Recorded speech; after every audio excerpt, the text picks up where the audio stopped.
The soul of Bochin Chen ran from me, darting through stall after stall in the Silk Street market in Beijing. A few minutes past, I had almost had him when he had ducked into a narrow stall selling silk and cotton fabrics. This one knew enough about my abilities to know how to work against them. A crowded place like this one, full of people, made it so that the more useful of my powers, the ability to rematerialize in a different place, was nullified.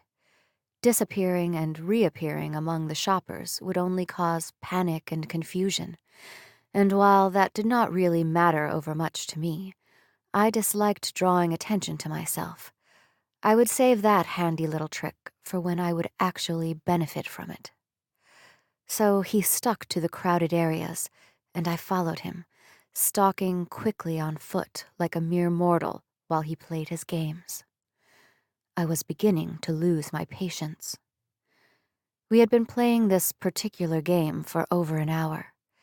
In addition to what I already knew about Chen, it was all just giving me more reason to look forward to sticking my dagger into him. Repeatedly, perhaps. My phone vibrated in my jeans pocket again, and I suppressed my irritated sigh. It would wait. Chen, like too many other souls I had dealt with of late, was on his way to developing a corporeal form.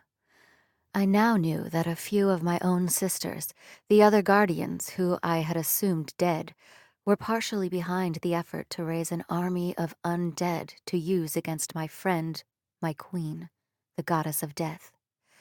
She had no shortage of enemies, and we had learned that there was a concerted effort now being made to overthrow her. My sisters had been working with someone, or perhaps several someones, to use the very souls under Mollis's domain against her. Undeath was an efficient way to do it. They fed the still-beating heart of a human to a soul. If they did that 3 times, the soul would have a fully capable, ridiculously strong, ridiculously hungry living form. And in the process, they created 3 new souls, those of the humans they'd murdered, those souls that were never given a chance to make their way to Mollis to be judged.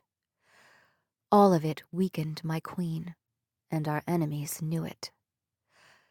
I caught sight of Chen again, ducking into a stall off of the main thoroughfare. He caught my eye, grinned in a rather cocky manner. I stalked toward him. The shopkeeper saw me coming and started selling me on his wares immediately, a fragrant array of spices that gave his stall a pleasant, warm aroma. I ignored him, eyes on that which I hunted.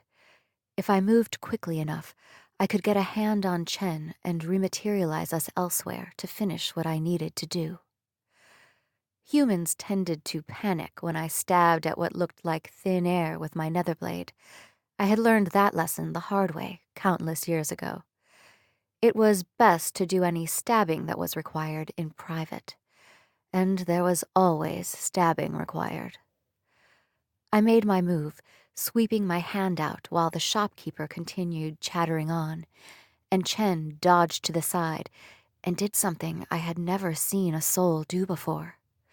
He stood in the same place as the shopkeeper, using the human's body as a shield against me. The shopkeeper shivered and began rubbing his arms. "Cold all of a sudden," he muttered.